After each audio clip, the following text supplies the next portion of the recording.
Straight out of Kyber. Representing the casual obsession out here, you feel me? Listen.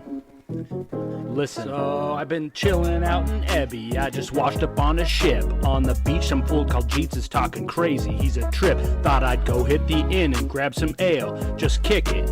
Next I know Salimas is yelling, "Smite the wicked!" So this is how it goes round here. They want me fighting with no fear. Handing me a sword. Will I survive? It's not clear.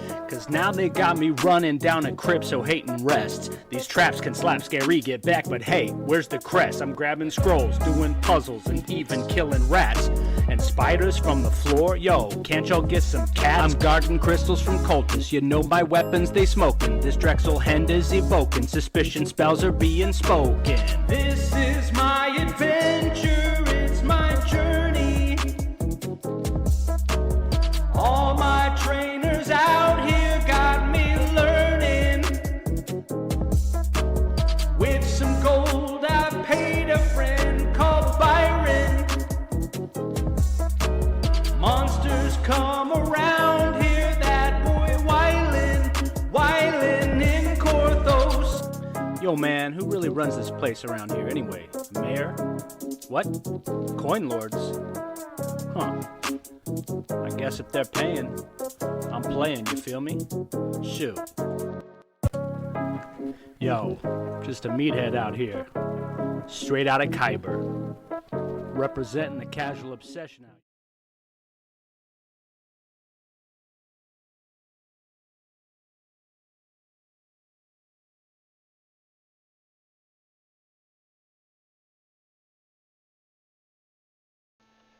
Alright, let's try that again. It helps if the mic is not muted when you're doing your intro. Welcome to Fixer Upper. This is Griglok from the Kyber server.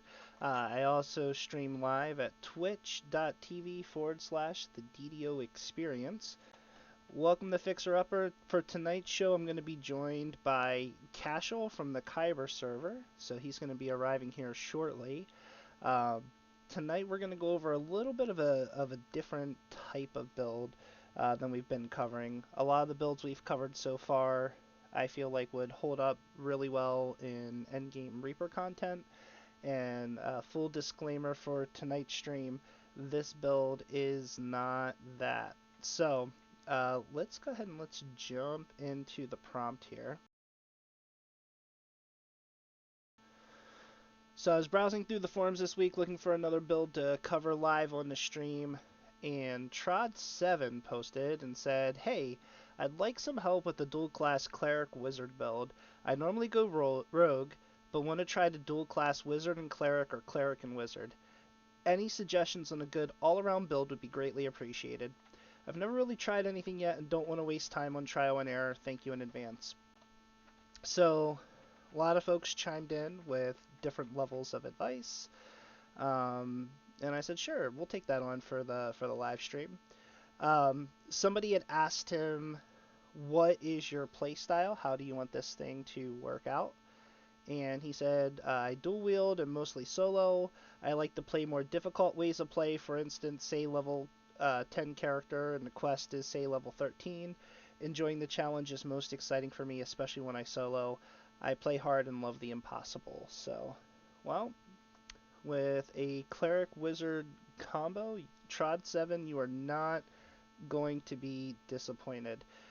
So, somebody mentioned to him about running Favored Soul, and we asked about past lives and Reaper points, but didn't really get a solid response back on that. So, we're going to assume a few things along the way, and we're going to jump into it. First, let me go ahead and get over here to chat.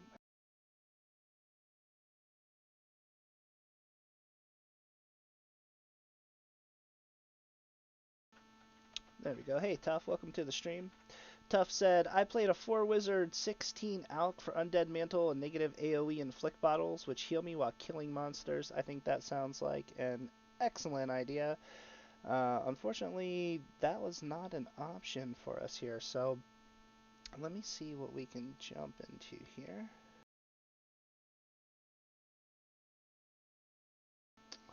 He calls it the Lich Doctor. Nice, I like that name a lot.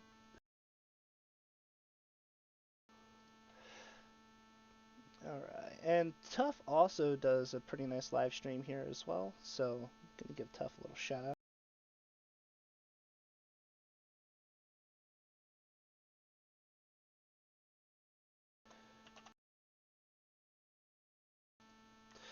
Alright, so they asked for a melee build, and we are gonna cover what we came up with, but before we hop into that, I had another idea. So when I was first thinking about Cleric and Wizard and how could those classes go together, I started thinking of some type of hybrid caster, and specifically with force spell power, and how could you really get something that would feel decent soloing. Again, not going to be pushing up into high level Reaper solos, but let me show you what I came up with.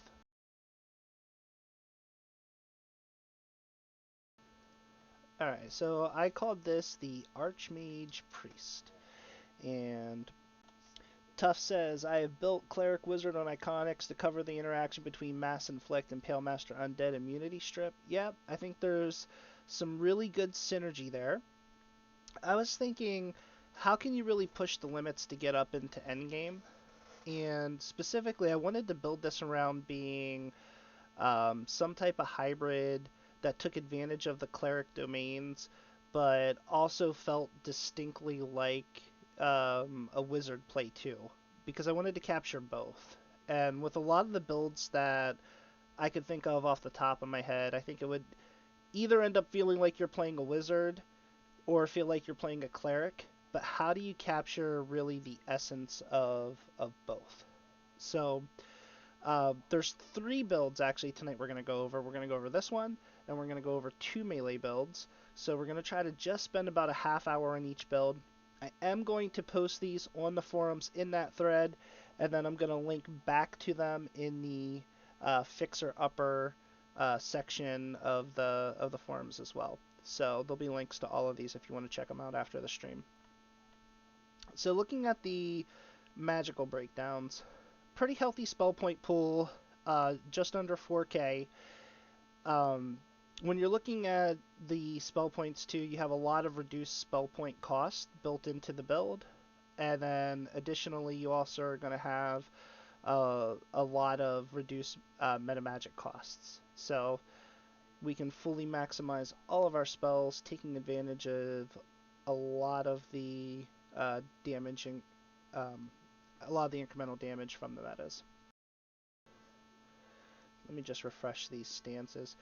Okay, so I have the metas toggled on. I'm going to toggle the metas off, just so you can see what it'll look like in terms of your spell power in-game when you're not using Wellspring, you're not using any meta magics, no Auron's Instruction, no Intensify, and we're gonna not have Arcane Supremacy either. Alright, so on your character sheet, your force spell power is going to look like about 763 here standing outside of Reaper. And I don't believe I've spent any Reaper points here either, so we can actually do that live. We're really just going to go into two trees. I'm going to assume you have Reaper wings so you can fill out most of two trees, but we'll stop at 75 points. I did opt to go into a wisdom build. I really leaned heavily on the Cleric, so that way we could take advantage of the domain abilities that the Cleric offers. Your spell crit chance with your force spells is a 64% chance, and then your crit multiplier on your force spells is going to be a 75% increase in damage when no spells hit. Again, this is standing, this is outside of Reaper, and this is with 0 boost going. The other thing I would point out is when we're not boosting, this build's going to depend a lot on being able to get past mobs' reflex saves, which is I find, one of the toughest saves to bypass in the game. And so we're going to look at the spell DCs a lot. So you'll see here I did take the Blade Barrier spell. It's going to be a key part of our strategy here. And outside of Reaper, you're standing at an evocation DC of 98. Outside of Reaper with no boosts. Also, this build is not fully fleshed out in terms of augments. We'll look at some of the augments as we go as well.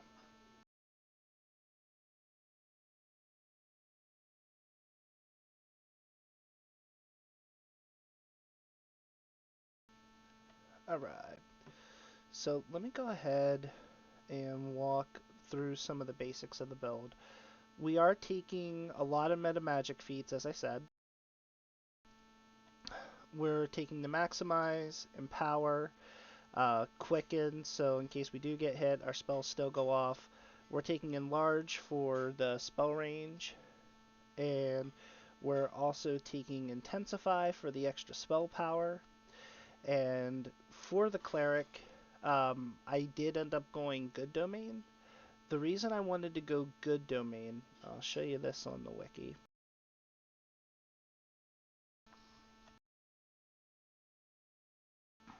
So when you go Good Domain at level 9, this is 9th level Cleric, you actually gain a Blade Barrier SLA.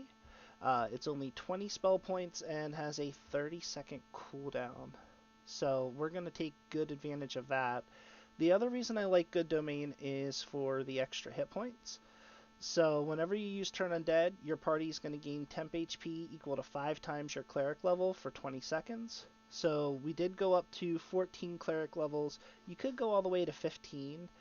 So every time we hit Turn Undead, we're going to gain an additional 70 temp HP on top of our other hit points. Not going to do a ton for you if you're doing high level Reaper, but while you're leveling up, it's a nice feature. And certainly if you're not running Reaper, that could make a difference for you.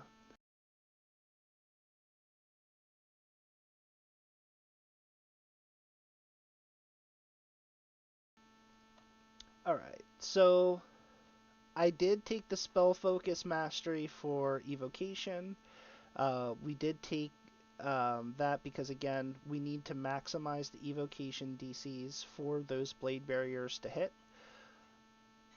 We also took Follower of Orion.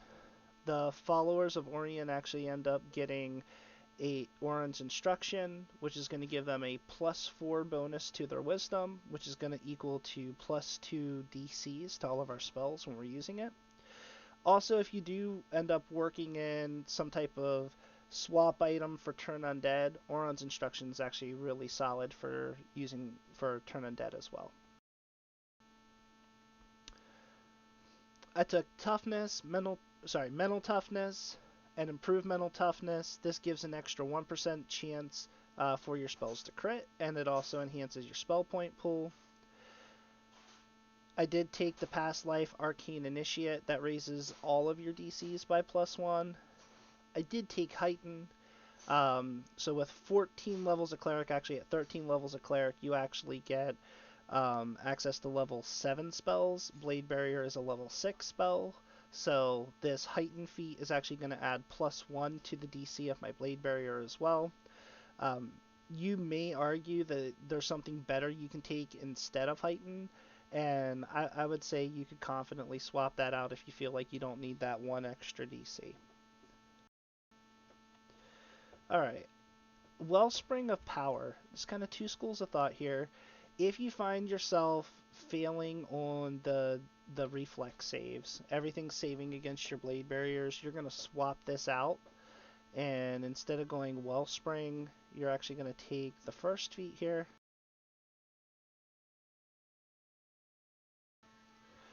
which is Arcane Insight. And Arcane Insight's going to give you +6 to the spell DCs for 30 seconds.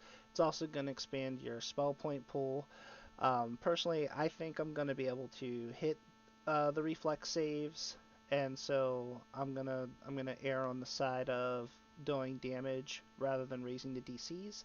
But again, they only take half damage from your Blade Barriers if they save against that damage. So you do want to make sure that you're able to successfully hit them and successfully get those crits off.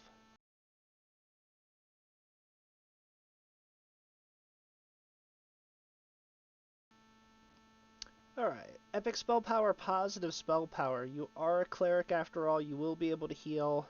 This is also going to give us 5% critical damage with other spell types, and that does include our force spell power. I'm taking Intensify. I'm taking Crush Weakness, so that way if I make something helpless, I can deal extra damage to it. Master of Knowledge. This is going to be one of the key feats. You're going to see here in the enhancements, we're going to use the Arcane Bolt and Arcane Blast SLAs to build this up. It stacks up to 30 times. Once it's fully stacked, you're getting plus 90 universal spell power and plus 60% spell crit damage. This is an amazing feat if you have a build where you're able to really take advantage of those two spells, the Arcane Bolt and Arcane Blast. And you'll see how I plan to stack that up here in just a minute. Spirit Blades. Why did I take Spirit Blades? It's thematic. I know it's 2d20 and 1d20 force damage for each of the 5 blades. We're scaling the force damage. We're putting a lot of different blade barriers down. I felt like Spirit Blades was a good complement to what we're already doing there. So, alright. Epic Spell Focus, Evocation. I took Scion of Celestia. That's going to give us another +4 to our Evo DCs. It's also nice because this is one of the few Scion feats that's going to add to our hit point total.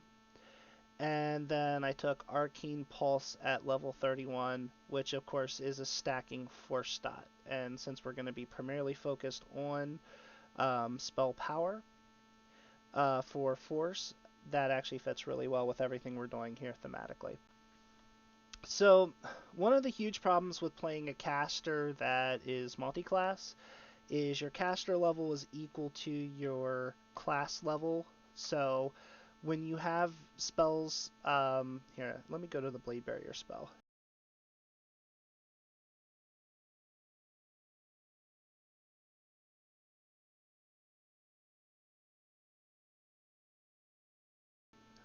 Helps if I spell it right. So Blade Barrier is going to deal 1d6 slash damage per caster level, and it maxes out at actually caster level 15. We're going to be a 14 level cleric, so we're 1 level away from getting that maximum damage, but we're going to get around that through our we're actually going to add +2 to our caster level through our gear. So we're going to be dealing maximum caster level damage with our Blade Barrier spells. Just something to pay attention to. A lot of the other spells that we're using on this build come from our SLAs and from our epic feats and from our epic destinies, and they are based off of character level, not class level, so we're not going to be as penalized for having all those wizard levels built into the build.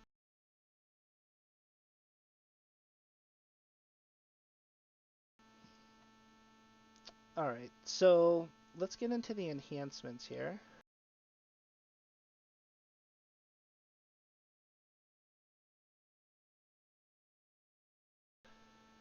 So the first thing that you're going to see is the choices I made in the human tree. I did opt to go for the spell power boost, giving a +20 action boost to universal spell power. When you use that action boost, you're able to enhance your other stats. So because you're a human, you're going to get +3 wisdom and an extra 2 con. Again, that wisdom score is going to help our DCs, and the spell boost power is going to make our blade barriers hit just a little bit harder. So there's a lot of synergy there. I did want to get to the second stat point so I could take an additional point of con, build up the hit points, and this is assuming that you have full racial AP.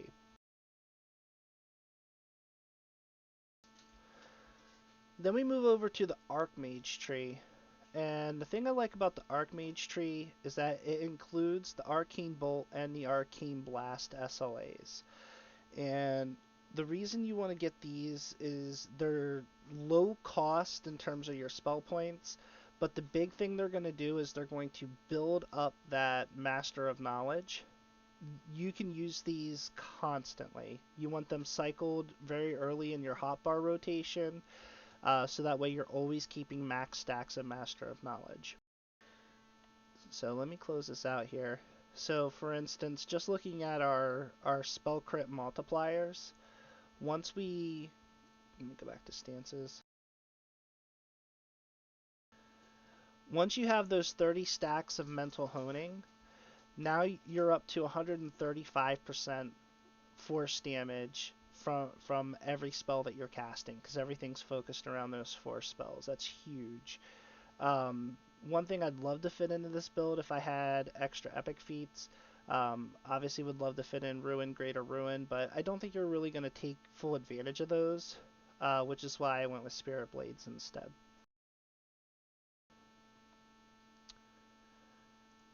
Going back through the enhancements here, everything in the Archmage line is going to add to our force chance to critically hit. It's going to add into our additional evocation DCs. And then you get this Archmage Arcane Supremacy. Offensive spells gain a 10% chance to trigger this. It's plus 25% spell crit chance, plus 100% spell crit damage for 12 seconds, and it can only trigger every 90 seconds. So because of how frequently you're going to be cycling through these SLAs, cycling through your Blade Barrier SLA, and all the other spells that you have, you're actually going to be triggering this every time it's off cooldown. So, 12 seconds out of every 90, this is going to be active. It's just a little bit over 15%, I believe. So it's good when it's running. So just to show you what that does to your numbers, whenever that's up, now your force damage is doing 235% extra damage. So basically you take that normal damage and multiply it by 3.35. So it's pretty solid.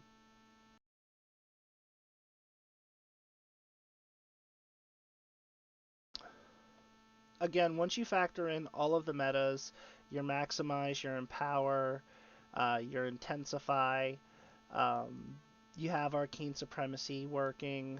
I didn't swap arcane insight back. Let me go back to Wellspring.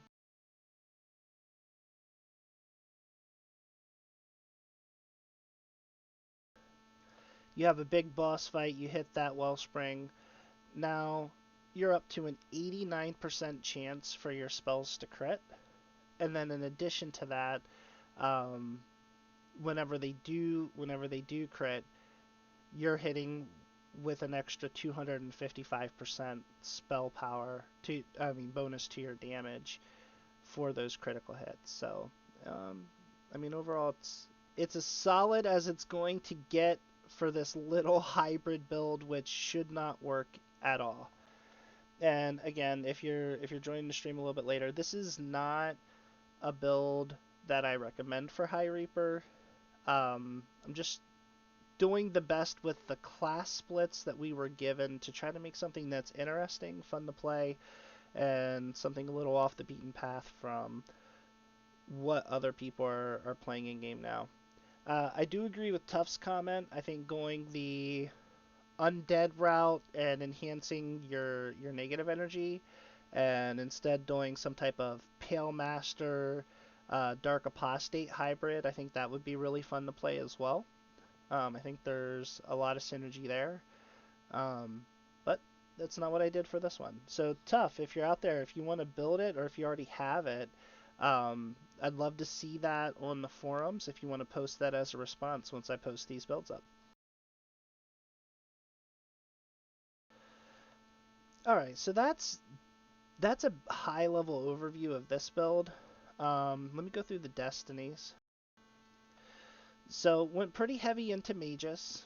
Magus gives you null magic aura, which is really awesome. It's a short duration, but makes you immune to a lot of abilities in the game. Some of the Feywild monsters will actually do beam attacks that this helps completely nullify. The other things I really liked about this is it gives paralyzed and helpless status with this time stop. Obviously, really good for a boss speeder. Um, I think this might be enough to get you through some boss fights in low Reaper with this build, given that you're boosting your spell power. Um, don't think it's going to be enough to really get you through high level Reaper, not with this type of build. I don't think you're going to melt the boss quite fast enough. Other things I really like about the Archmage tree, I do like the bonuses to the DCs that you're getting. Love the Epic Strikes, and there's this ability here, which is a tier 4.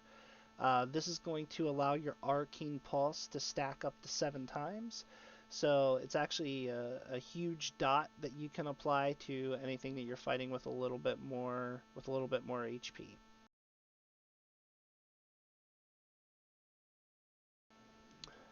Tuff says I'm working on a post for the Lich Doctor, but the Cleric Wizard was only ever to test the interaction. Yeah, that makes sense. Alright, so with Exalted Angel, why did I take this? Well, you're going to be putting down a lot of blade barriers, but this particular build does not have a lot of hit points. You have almost 4,000 spell points, but you have less than 2,000 hit points outside of Reaper. So it's not really going to survive a lot of hits. So you're going to need a lot of mobility to be able to get around. I find that the Leap of Faith works really well for that.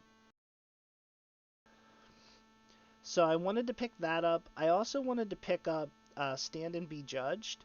Really wanted a way to um, take certain things out of the fight. If you are running certain types of mid to high level Reaper, maybe there's Reapers that you want to take out of the fight till you deal with the trash, and then you can just focus in on the Reaper. Or maybe there's a champ that is going to make the reflex save, so you're going to have to get dots stacked on it. I think this is really, really solid for that. The other thing that I like here is I have these meta magic cost reductions, which will actually stack up with the meta magic cost reductions that I have out of Magus.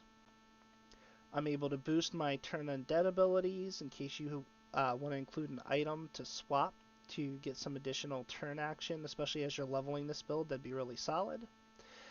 And I also took this. It pairs really well with the Sun Pillar, and so whenever I use the Sun Pillar on an enemy, it actually has a chance to be tripped, blinded, and made helpless for 12 seconds, again taking it out of the fight long enough for me to deal with other things. Notice that the saving throw for that is based off of 20 plus our wisdom score plus our evocation bonuses. So we're actually going to do decently in terms of our DC on our Sun Pillar. And it's not going to give me one to hover over here, which is a little disappointing. Let me see if I have one over here. Yeah, it just doesn't show me the DCs for that, so we'd have to manually calculate it. Let's see here. 94 minus 10 is 84, divided by 2 is 42, plus our Evo DCs, which are 50. So that would be 92 plus 20, so we'd be at 112 for our DC for that. And I believe they said that that was a will save.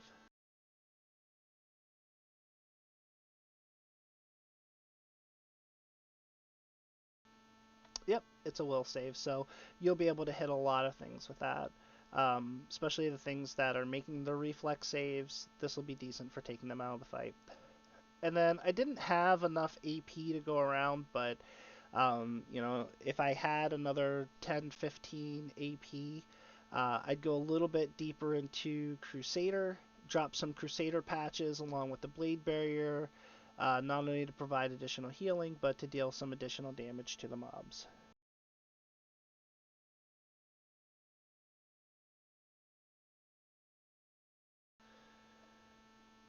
Tough says, when you get the gear, be sure to tell us that you're using the Goggles of Dusk, both legendary and heroic versions.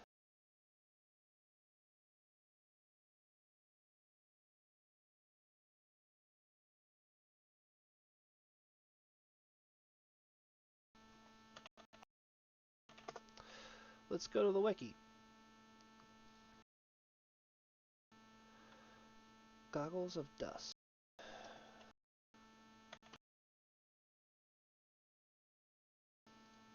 I type Dust.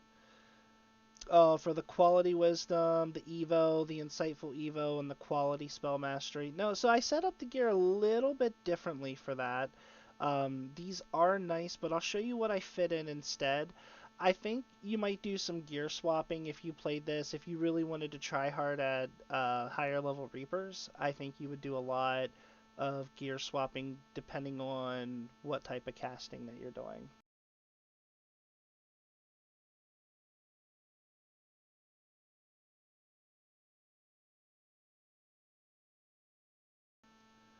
So really quickly, I'm going to go through some of the gear choices. Um, and actually, before I do that, let's talk about our Reaper AP. So we're going to go Thaumaturge. We want that universal spell power. Yes, we want the wisdom. Um, I'm going to only put 1 point in that universal spell power. The reason why is because I'm going to use the DC booster for sure. So let me spend these points.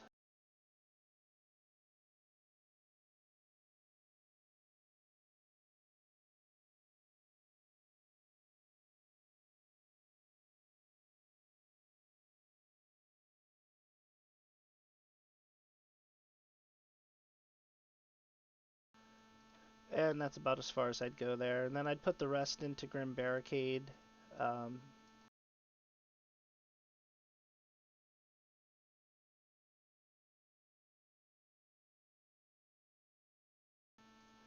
really want to be conscious here that I don't go over 75 points though.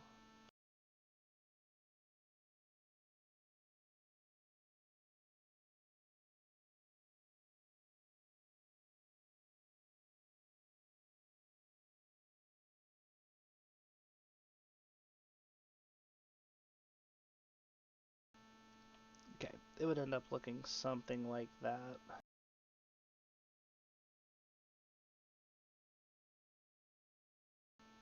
So with that, inside of Reaper, our Evo DCs, it's saying is around 107. That is not calculating something the right way.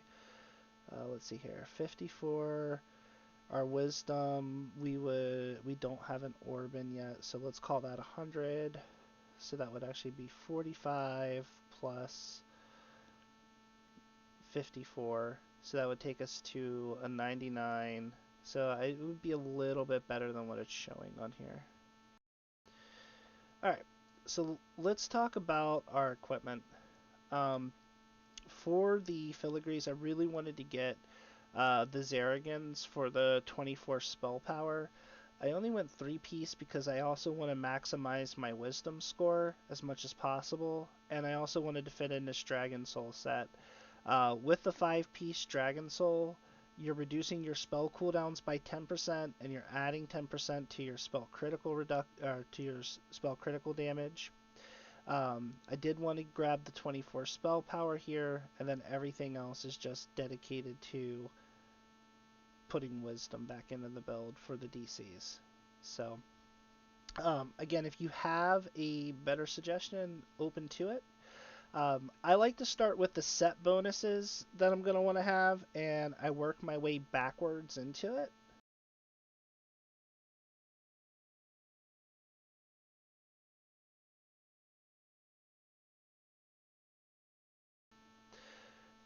And so in this particular case, I started with my gem, and I knew I wanted to get the Biting Sands bonus.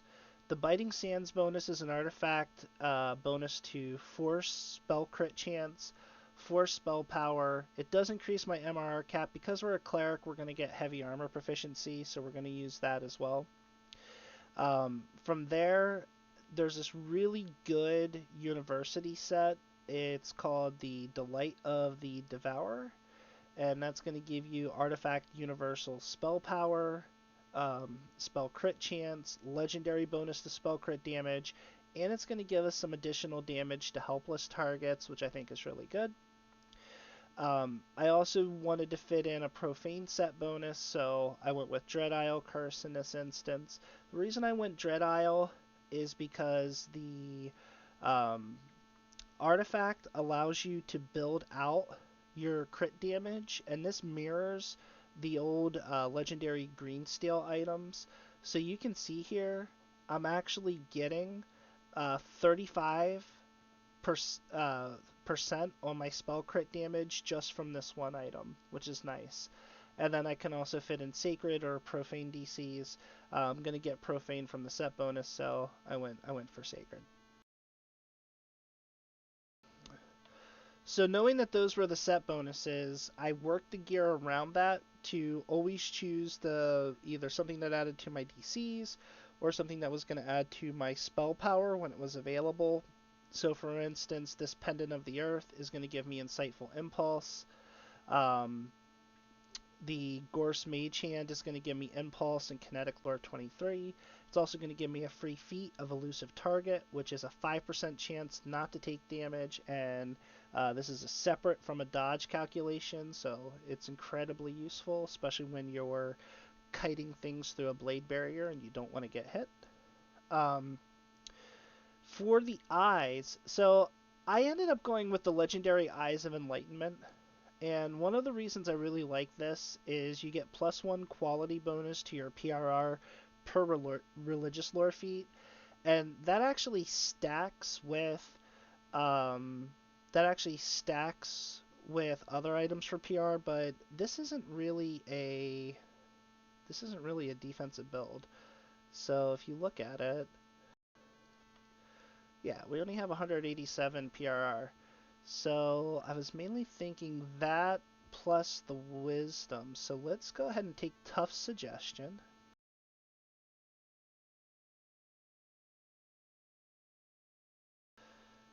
Let's go for the legendary Goggles of Dusk.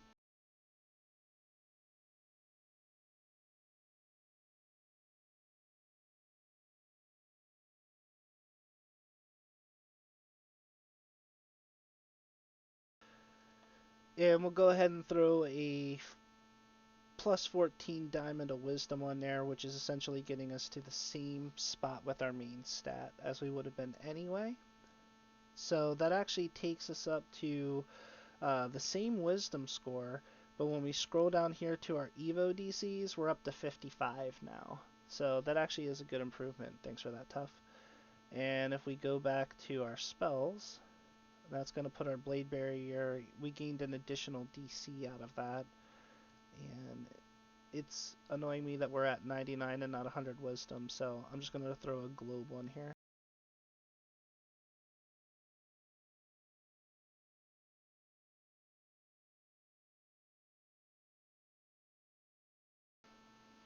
Oh, we must have had an exceptional bonus already. And I know I put a festive. Yeah, so I didn't flesh out all the augments. I only did a few. One thing I do want to call out to DC casters is one item here on the Pendant of Earth. So you'll see this Topaz, a Spell Focus Mastery Evocation, and it's giving a +2 bonus. These actually come from one of the collectible reward turn-ins in Giant Hold, and it's going to give a +2 DCs that stacks with everything else. I did take the exceptional bonus on the Dread Weapon to the Wisdom as well. The builder's great. It doesn't always calculate everything perfectly. I'd be willing to bet the DCs would be slightly higher than this in game. But again, if you're finding that everything is making its reflex saves against your blade barriers, then you definitely want to swap Wellspring for Arcane, so that way you're getting that extra +6 DCs if you need it. Alright, I actually spent a little bit more time on this build than I really wanted to. Other things of note is that I did take the Legendary Ring of Spell Storing in the offhand. I mean, these are easy to get, but that's the other piece of that Biting Sands. Um, this is quite nice. The Page Regalia Unsanctioned Arcana. This is actually giving you an insightful spell, focus mastery +3 and quality 2, which is oh, okay. That you know what? That's why I went with the other goggles because I actually had everything covered. I have quality wisdom and quality impulse on the ring, so I actually don't. I shouldn't have gained anything here. I gained +1 because the Evo focus is +6, and I can actually I think craft that on the gem.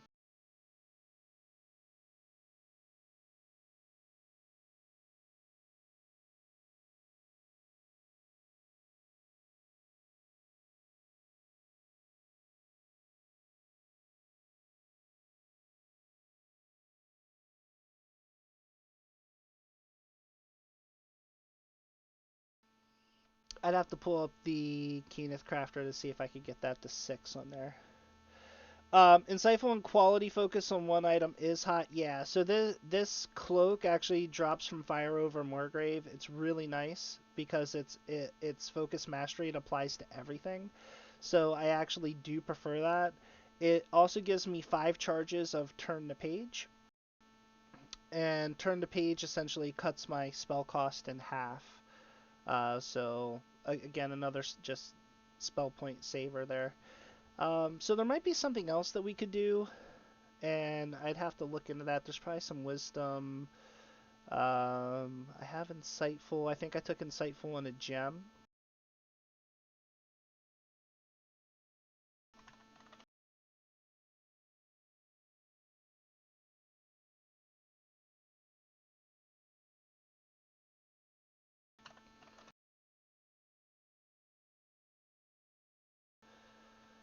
I find that Google finds things faster than a straight search on the wiki. But yeah, so here you go. Oh, it's the perfected version. No, okay. Yeah, so this wouldn't be too bad. The goggles of time sensing would give us insightful with 6. That should actually take us to 100. That's not going to add anything as a set bonus. Collective Sight, you could always get another stat there, and that also has Temperance of Belief, which is going to add to your MRR. It also gives you quality resistance, so maybe Collective Sight there. And we can add some Charisma if we want to boost our Turn Undead. So couple decent options there for the goggles.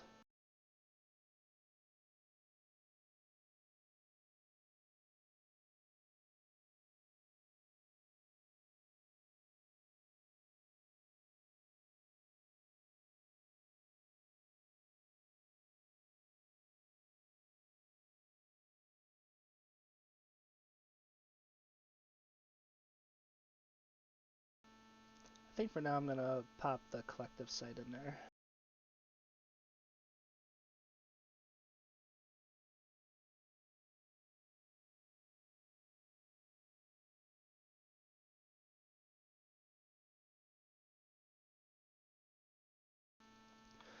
Okay, so that's gonna take our wisdom score back up for us. Oh, I lost a lot of wisdom.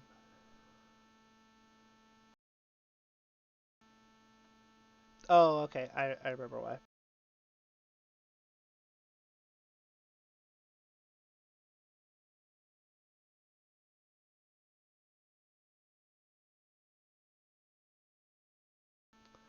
Forgot I had the augment on there giving 14.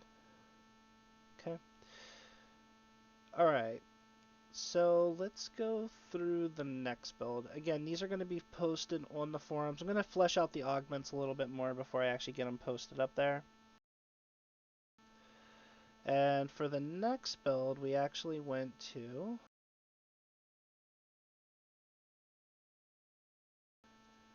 a 2-weapon fighter build. So for this 2-weapon fighter build, I went again wisdom based. I will tell you that this was really difficult to work around. It's really hard to fit in everything that you need as a melee as it is with Cleric and Wizard, and when you start splitting the classes, it's really easy to lose what's good about each class. And so looking at this, I chose to go 14 Cleric. The reason I went 14 Cleric is because I knew I wanted to go War Domain, and with War Domain, I definitely wanted to fit in some Holy Sword. And when you're looking through the feats, you're going to see a lot of standard melee feats. You're going to see two-weapon fighting, dodge, mobility, spring attack. Um, you're going to see that I did go Follower of All because I plan to use daggers on this build. The Blood is the Life. Whenever you trigger this, you're going to get +4 con, 100% fort.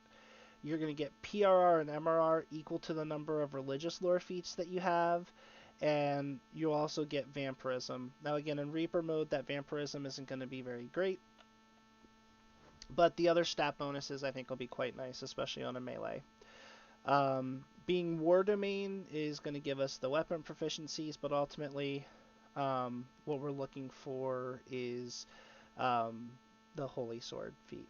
The Holy Sword is going to give you a +1 competence bonus to both the crit threat range and the crit multiplier. Let me actually start by going to the breakdowns, and I'll show you where I landed. And again, full disclaimer on this build: this is not a endgame push R10 build. This is just, hey, somebody wanted a hybrid that included Wizard and Cleric, so let's make it the best we can. And if you have ideas that you think are better than this, please comment, share them on the forums, put them out there. So we wound up at around 3,042 hit points. You can see here that I have a Wisdom score just under 80, Charisma's around 53. I did go with a Charisma Trance, so you're probably going to have a swap item to swap into to boost your Charisma up right before you use that Trance ability. That's going to enhance your Deadly effect, which is going to give you a lot more weapon damage whenever you're under that trance.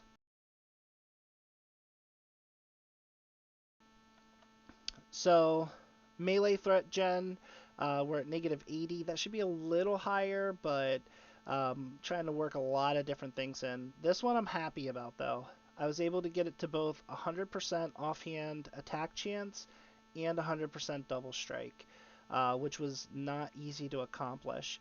We wound up with 4 imbue dice, 18 sneak attack dice, a little bit of a bonus to the sneak attack damage, not max bonus here. Melee power is a little lackluster. You're only at 250 melee power, and you're going to see why when we go through the enhancements. Fort bypass is actually quite nice at 95, and you got a helpless damage bonus of 91. Looking at the weapons, I did go with the attuned bone dagger and the gold curse dagger. The reason I went with the gold cursed in the offhand is this forum poster had mentioned that he does like the solo, and the gold cursed dagger does give you some nice crowd control that you're just going to naturally unleash as you're going through your standard attacks. Alright, and the crit profile looks like it's a 15 to 25 6, so you get a ×6 multiplier on 19 to 20. This is not calculating with Holy Sword, so that's actually going to be a 15 to 25 7 for you. Damage bonus is not very good. Crit damage bonus, again, not good, not the greatest. You're using daggers here. This is going to be passable. You're going to get a lot of attacks. You're going to have a huge attack speed, but again, this is not going to be your standard endgame melee DPS.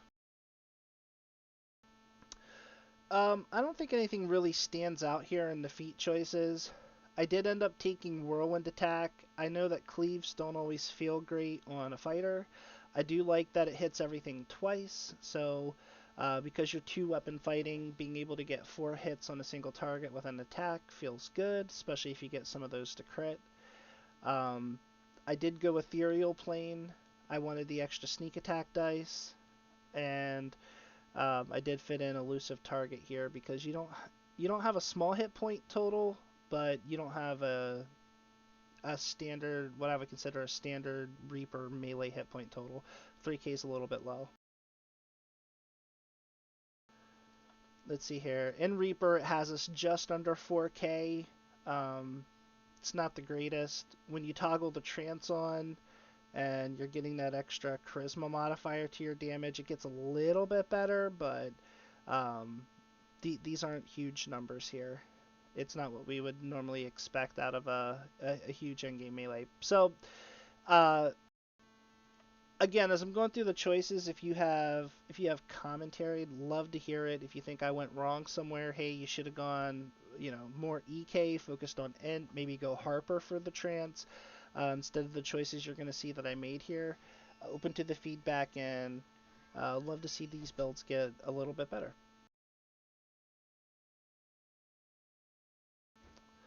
Alright, so jumping into the enhancements, we did go Aasimar, boosting up our wisdom, getting those lay on hands. With the recent changes that you can heal yourself fully in Reaper as long as you're outside of combat, it's actually quite nice. Took advantage of the extra heal amp that's available in this tree. Um, I took the Divine Purpose Fallen for the 5% double strike. And then obviously the Fallen is going to give you a plus 10 determination bonus to melee power, which is nice. Your melee weapons are also going to be adding a stack of vulnerability once per second, which is going to help with your overall damage numbers. You'll also see I went pretty heavy in Vistani. I'm not going to cover all the great things in Vistani. Vistani is a tree that just holds up on its own. It's pretty obvious why it's awesome with the haste boost, with the rapid attack. Vendetta is actually really, really nice. There's a lot here to like. Um, Additionally, you can increase your dodge pretty significantly, as well as your PRR MRR with that top tier Miststalker. Between that and Sanctuary, you actually have the ability to increase your PRR by 50 if you're heading into a tough fight right at the start of a boss fight and try to kill the boss before they take you out. So this is where I was really, really conflicted. Um, I I don't know if I even agree with the choice that I made here. So I like Smite Foe. Smite Foe is decent if you go higher in the tree and you start stacking vulnerability with it. I just didn't have the AP to get there. The things I'm really gaining here is I'm gaining a Trance, which is for Charisma. I'm gaining Sanctuary, so I can give myself plus 20 PRR. And then I'm also gaining Inflame. Inflame is going to give me plus 4 to my attack and damage rolls, so plus 4 flat damage overall. It's actually really nice. Um, I really didn't want to spend the 11 AP here. I actually think you're much better off spending that AP in Falconry. With a few more points spent in Falconry, we could get to Deadly Instinct, which would make our Trance based off of our Wisdom modifier. You'd get No Mercy, which is an additional 30% damage to helpless targets. And you would also be able to pick up the Falconry attacks to help you with some crowd control on the enemies. I think overall that's better. It just felt wrong to go Cleric so deeply and then not take anything related to Cleric in the enhancement trees. I guess you could argue you have 14 levels of Cleric. You did that for the domains, so you could free up the points. Um, Overall, I would say you'd get a lot more mileage putting the investment here.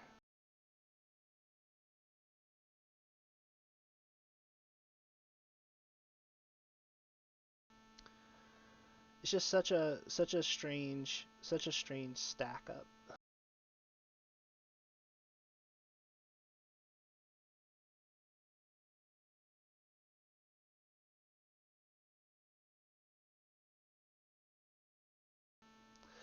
So something like that, taking the assassinate DC so you can increase the DC with your falconry strikes. But um, so why EK? And this again was really the same thing. You're only taking 6 levels of wizard here with the build. And I just kept asking myself why. Why would you mix the wizard in? Why not something that has more synergy, is going to add more to your overall power? But it's a wizard cleric hybrid, so I wanted something that was contributed by the wizard class that felt unique and distinct to it. So this is why I went with this. Pick up a couple things here. One is the Eldritch Strike, which is going to deal some additional force damage. Pick up an Imbue with Spell Sword. Don't have a ton of Imbue dice. We could fix that a little bit with augments, but we're not gonna get as many Imbue dice as we have sneak attack dice. Imbue the Blade. This is going to give us the quick draw feat. It's going to decrease our arcane spell failure, given the fact that we're going to be wearing heavy armor. That's going to be a concern for any of the wizard spells that we're going to try to cast. And getting improved mage armor. It's going to give us plus 10% to our AC, and improved shield, which is another 10 PRR, and obviously the effects of shield. The last thing I picked up here was Arcane Barrier. So once every 90 seconds, we can get 20 seconds of Arcane Barrier, which is going to reduce all incoming damage by 25%. Again, the poster said that they really enjoyed the solo. I was just picking this up as a defensive. Really don't think it's the best point spend overall, but wanted to be thematic here and answer the question of, well, why did you take 6 wizard levels? Alright, looking at the destinies, there were a lot of different ways you could go, but because I was focused in on the dagger damage, I did go heavy in the Shadow Dancer, went really heavy here um, on the Epic Strike, that way you could get the additional dodge. Um, Also, because you're using daggers, I think increasing your melee range with your Epic Strike is actually quite nice. In addition to that, I went Fury. Um, Fury allows me to pick up a lot of double strike, a lot of fort bypass, damage against helpless targets. It also is going to give me the benefits of some extra constitution with Primal Scream, getting a lot of hit points from this tree, and reducing some of the damage that we take right after we use that Primal Scream. And then for our last Destiny, I just went with Fate Singer. I really like the sword sings. Um, this attack scales with melee power. It's actually really nice, and its cooldown's only 4 seconds, so you can get a lot of utility out of that, especially with 2-weapon fighting. I'm using this right now on a Dragonlord build, and it feels really nice. So those are the stats. That's the high level overview of this build. Again, are there places that you can make it better? Yeah, there's places you can make it a lot better. To start with, go with a different level split. But we did go with a melee version and a spellcaster version. Now, Meathead was going to join me. Unfortunately, he got tied up on some work calls.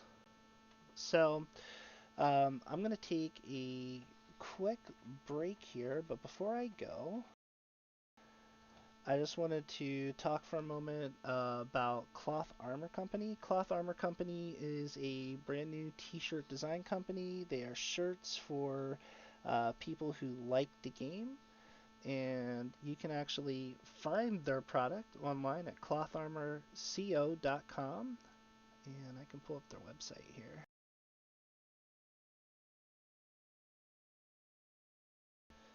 Shirts for people who play, and actually the shirt that I'm wearing again is my Lawful Evil version of the shirt, and that is one of the shirts off of this website. You too can find your own Lawful Evil or whatever alignment you find yourself shirt. They also recently launched some of these new baseball shirts as well. So a quick word from Cloth Armor Company.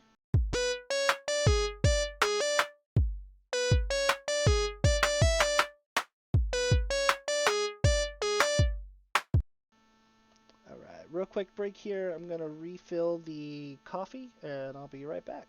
and then we'll go over one last build option here for the Cleric Wizard hybrid.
Alright, I am back, and I actually do have another guildie here. That is Togwick from the Kyber server. Togwick, how are you tonight?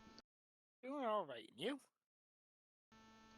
We are good. We are just talking about this crazy idea we had to do a Wizard Cleric hybrid build.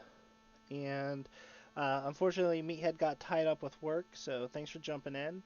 I covered two versions. I covered a caster version, and I covered a war domain version that uses Vistani heavily. So let me go ahead and pull up what Meathead came up with here.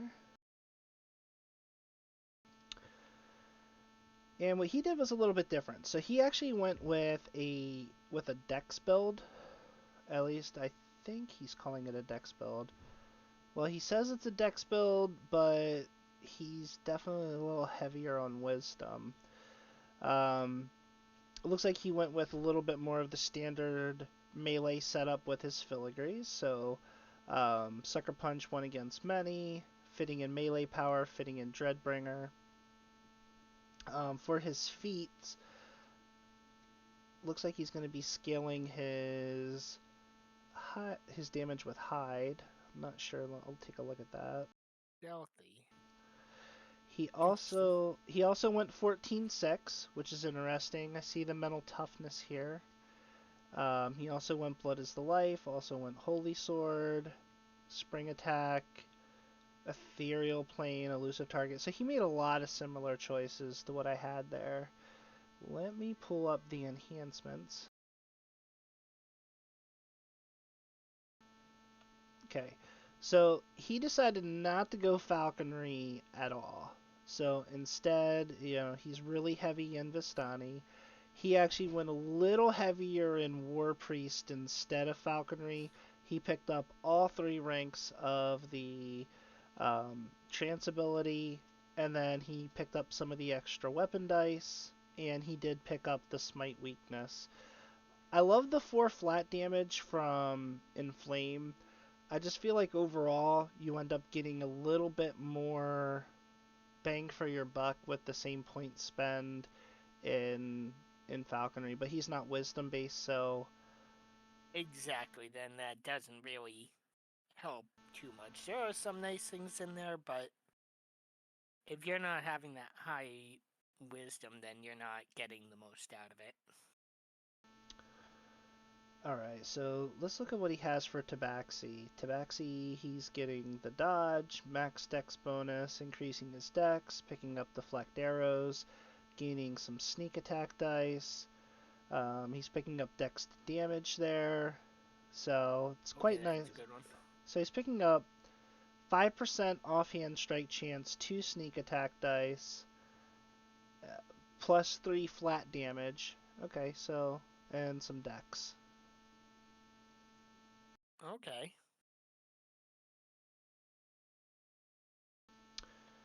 And then looking at the destinies, he also went heavy in Shadow Dancer, picked up some stuff in Fury, but decided instead to go Grandmaster, which I could see. I really like the sword sings, so I would save my Shadow Strike, Epic Strike, for when I want to avoid damage, take advantage of the meld. But as my bread and butter melee attack, I would definitely be using the sword sings, which is why I took that. But here he's taking Hail of Blows, so he's getting offhand strike chance, strike through, and some double strike there. Absolutely, and that is actually a pretty powerful one. So let's see where he wound up at here with his offensive abilities. So he actually over-rotated on his offhand chance. He has 105 there, and then just under 100% on double strike. Same imbue dice, but he did pick up a couple extra sneak attack dice, so he's up to 20. His melee power is 237, so he lost 13 melee power. Okay. He does have still 95 fort bypass, 91 helpless damage. Let's take a look at that crit profile. Same thing. And he's using the same weapon, same setup with the attuned bone dagger and the gold cursed. So Okay. really all he's doing is he's swapping it over to add more damage, but his bonus damages are even less than mine by about 20, and mine were already kind of bad to start with. Let's activate his trance. Gets a little better. Let me see if he fleshed out the Reaper. Yeah, it looks like he fleshed out the Reaper at least enough to get to... He went a little over 75 points, but that's okay. Let's toggle that on and see where we land in terms of melee power. Around 258. And around hit points, again, just under 4k. So not really great in terms of the amount of hit points that you're getting here. Not even that happy with the stat blocks.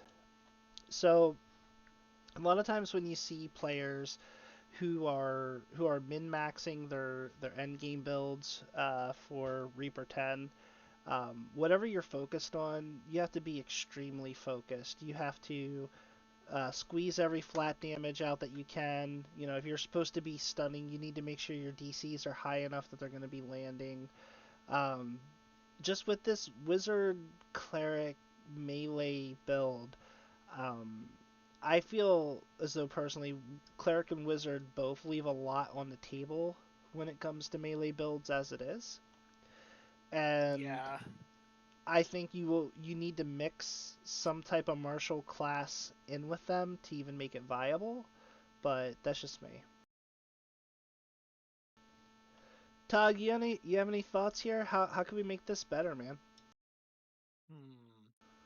So on that one, it looks like going for two-weapon fighting. So hold on, let me take another look at this. Yeah, so we're going double daggers. We're going blood of old. So daggers are going to be our favorite weapon as well.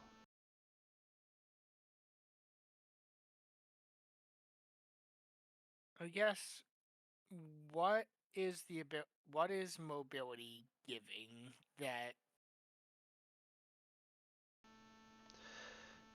Yeah, I don't think you're getting anything from mobility, right? Because you're gonna be capped on dodge.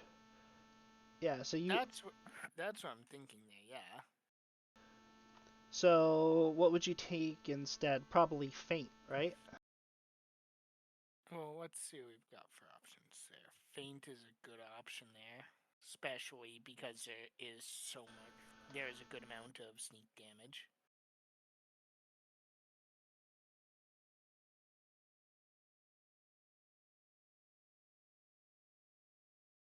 The stucco cucko. Okay. So prerequisite, one of sneak attack or okay, so you can't take oh that's for improved fate. Can't take that unless you have sneak attack. So Can't do that. Level 9.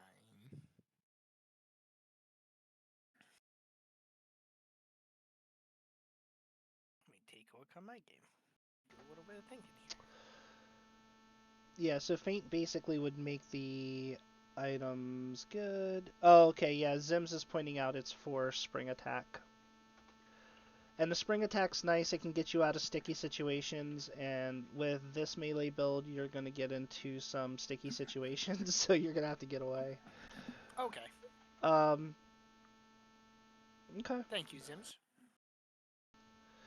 Yeah, I mean, I'm not seeing a ton here that I would do. I mean, your defenses are passable, right? So you have really good fort at 409, an AC of 235, PRR 278 with a 14 dodge. I mean, you're in a decent range defensively with this build, other than your hit points are a little low. Um, I mean, the melee stats are mid. They're good. They're decent for mid stats. I just don't know if there's anything I could tweak here to make this particular split a little bit better. Yeah, Zim says, but yeah, I don't really know what this build does. It's just not focusing on any one thing. Yeah, so the idea was to do a wizard cleric split that maximized the melee damage using those. So we went 2-weapon fighting daggers. This build focused in on Vistani and War Priest, and then I did another version that went Wisdom damage bonus based and went a little heavier into Falconry as well. So Now, go ahead, Todd. the only other thing I would mention is I see a good number of feats in the epic level feats where you've got a heroic feat taking the spot of an epic feat. I'm just wondering if there's a way that we can move anything around. Yeah, Grace is making a good comment here too. She said if you did want to mix in a melee class, would it be beneficial to use Tabaxi Trailblazer for Ranger and a Spring Attack in the Racial Tree? Um, not sure about that. I'm not sure how much What more are we get? mileage you would get. Let's take a look at what are we getting from the racial tree for this build. So remember for this build we were getting the sneak attack dice. We were getting the extra 5% offhand chance, which actually that's a bad spend because he got to 105% and he only needs to be at 100%. So we can actually reduce that and be fine. Then what else are there? What else is available here?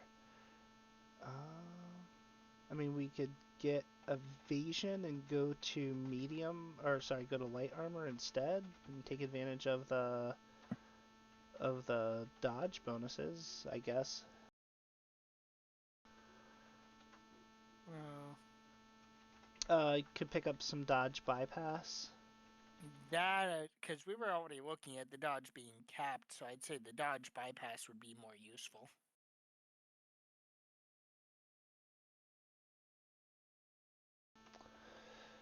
So Grace was saying you get sneak attack out of Trailblazer plus free 2-weapon fighting. Maybe that frees up feats for extra stuff. Yeah, I agree. I think that's worth messing around with. I guess I boxed myself into only using Wizard and Cleric levels when I was doing this.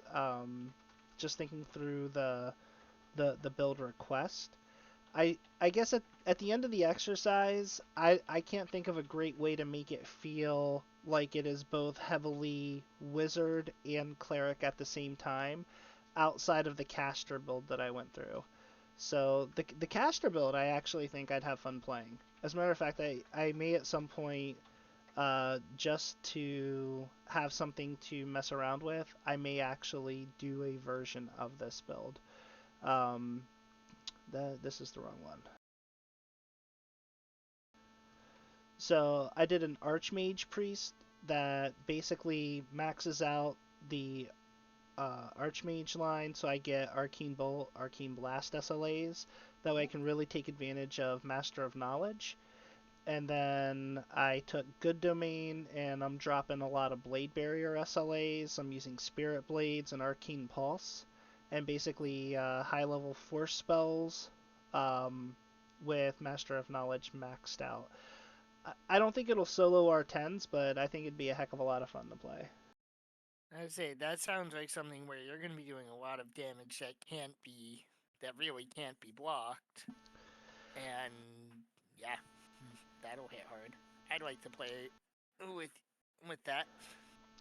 I also did pick up Greater Color Spray and from Fate Arc Illusionist 2 to help flesh out um, the crowd control for it. But I mean, you're only going to crowd control long enough to get your Master of Knowledge built up and your Blade Barriers down, and then it's going to be a kite fest. Yep. And as long as everything doesn't make its reflex saves, it should die. If it makes its reflex saves, well, you're in trouble. Well, if I'm in the group with you, I'll stun it inside the blades, and I'll have to keep making those checks. I don't think it works like that. I think they have to pass in or out of the blades. So actually, if you're stunning them, the blades become ineffective. That's bogus. So it is a little bit of a Frankenstein build. Grace is right about that. It's tough to mix these two classes. Tough earlier had a good idea too, and it was another one I just didn't have time to get to, and that would be doing a Pale Master Dark Apostate hybrid and building up your negative energy blasts, and then healing yourself with harm and your auras. So I think that has potential to be decent as well. But yeah, what do you guys think? I'm gonna post these builds on the forum in response to the OP's request for help in that thread. I'm also going to link them in the Fixer Upper channel. Um, Thanks for sticking with us throughout the night as we covered a lot of build theory. In the future, some of the builds we cover may not be the best Reaper 10 builds. I know the last couple weeks we covered builds that I'd highly recommend you to run, even in Reaper 10. This week is not that. This week is, hey, this is a little bit of an off request. What's the best you can make of it? Tog, do you have any other final thoughts on Wizard and Cleric hybrids? Well, it's two classes I don't play a whole lot of. I'm more of a paladin guy myself over cleric. Okay. Alright.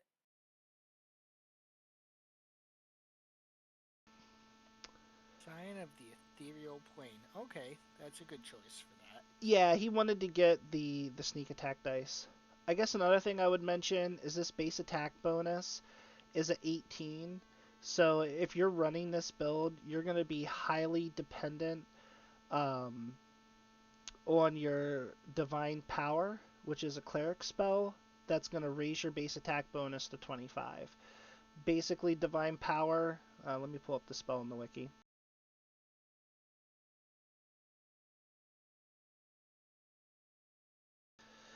So divine power is going to give you a +6 enhancement bonus to strength, one temporary hit point per caster level, but a base attack bonus equal to a fighter of the same level as your character level, not your class level. So this actually helps you overcome a lot of the negative attributes of doing a split class build, and also doing a build with classes that don't get a full base attack bonus per level. I think the cleric gets 3/4 of a base attack bonus per level instead of the full BAB. Question. Yep. With the amount of wizard levels, You don't get access to Tensor's transformation, do you? Let me take a look at that. You could use tensors as well. I'm just looking at different options. It might not be the best option, but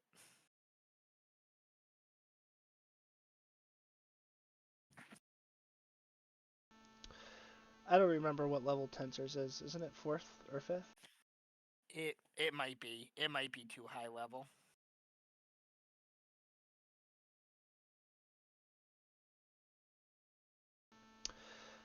Yeah, so for wizard it's actually a 6th level spell. Okay. Yeah, so you wouldn't get the tensors, but Okay. you could take divine power and that would work out just fine. I was Alright. gonna say I prefer Tensors, but that's because you get more bonus from it, and it's more stackable. In addition to Fixer Upper and the DDO cast, I do stream every Wednesday and Saturday our guild raid nights and some additional gaming beyond that. You can find me online at twitch.tv/the DDO experience.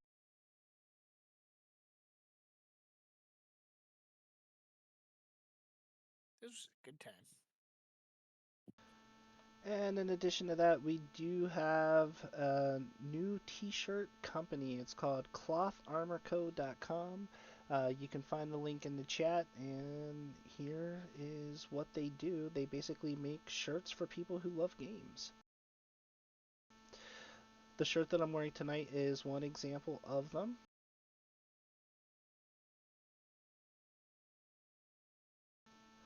Let me go to their other t-shirts here. So you'll see different gamer themed ones. This is one of my favorites here, the Risk World Tournament. You'll find them in different colors, different sizes, and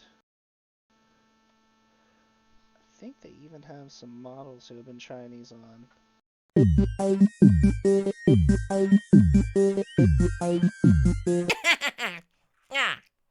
Oh no. No. No. No. No. No. Cloth Armor Company shirts for people who like to game. Check them out today, clotharmorcode.com. Alright, that's all I got. Tog, any other parting thoughts, man? I know you came in kind of at the last second to try to salvage my fill-in. Unfortunately, work happens sometimes, and that happened for Cashel tonight. He got stuck, but any other thoughts on Cleric, on Wizard, or anything else DDO related? I mean, I would say it was mentioned earlier, this is definitely a Frankenstein build. I like it. It's very unique because when you think Cleric and when you think Wizard, the first thing you come to mind is not, hey, let me be a frontline fighter character. Let me put two swords in hand and let me go toe to toe with the enemy. No, you're imagining them standing back and be like, let me throw every single spell in the game at you. But yeah, this looks like it's a. I would definitely think that's a solid build from the looks of the stats. There are a couple of things where it seems to be a little bit low, but that could just be some augments. It could be something along the lines of filigrees. Yeah, the melee power is low, and the stats don't quite get there for a melee, in my opinion, especially with your damage bonuses.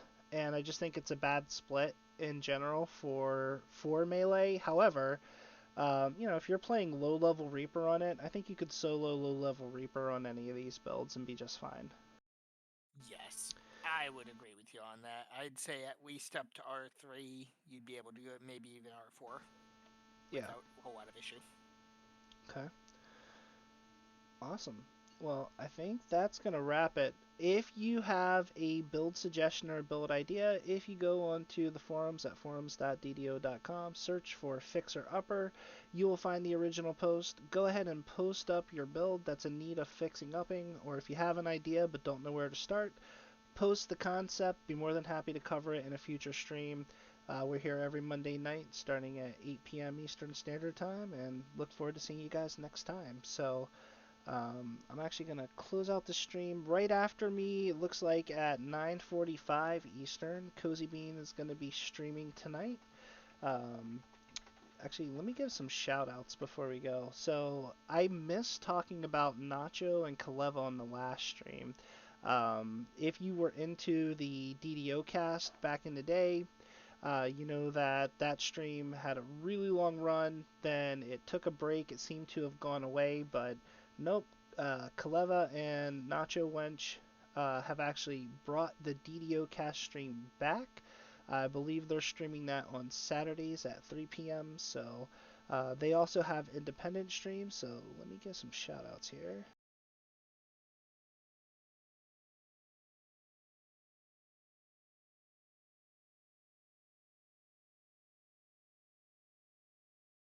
Necromancy Grace.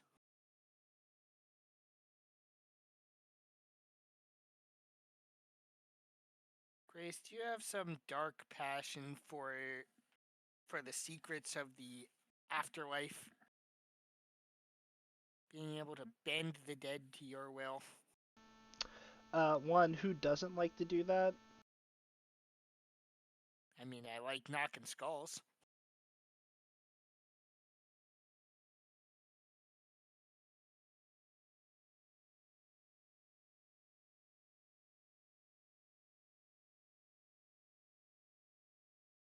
But to be fair, back in the day, there was a warlock in pen and paper where you had the ability to every 6 seconds cast Create Undead.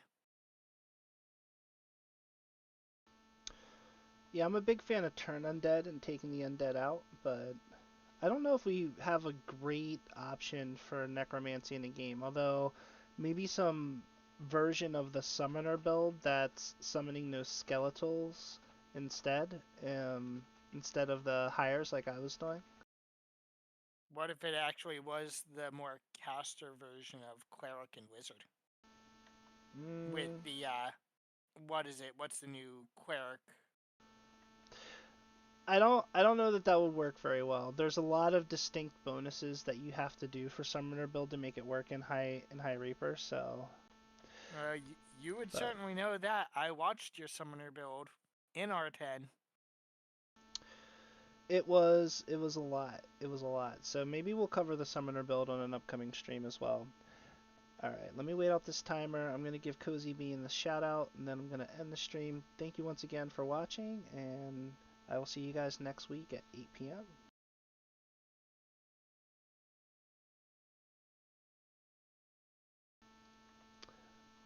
Likes and follows are free, so any of the streamers that I shouted out tonight, if you don't follow them already, check out their stream, check out their content. If you find it to be amusing or enhancing of your DDO experience, give them a like, give them a follow.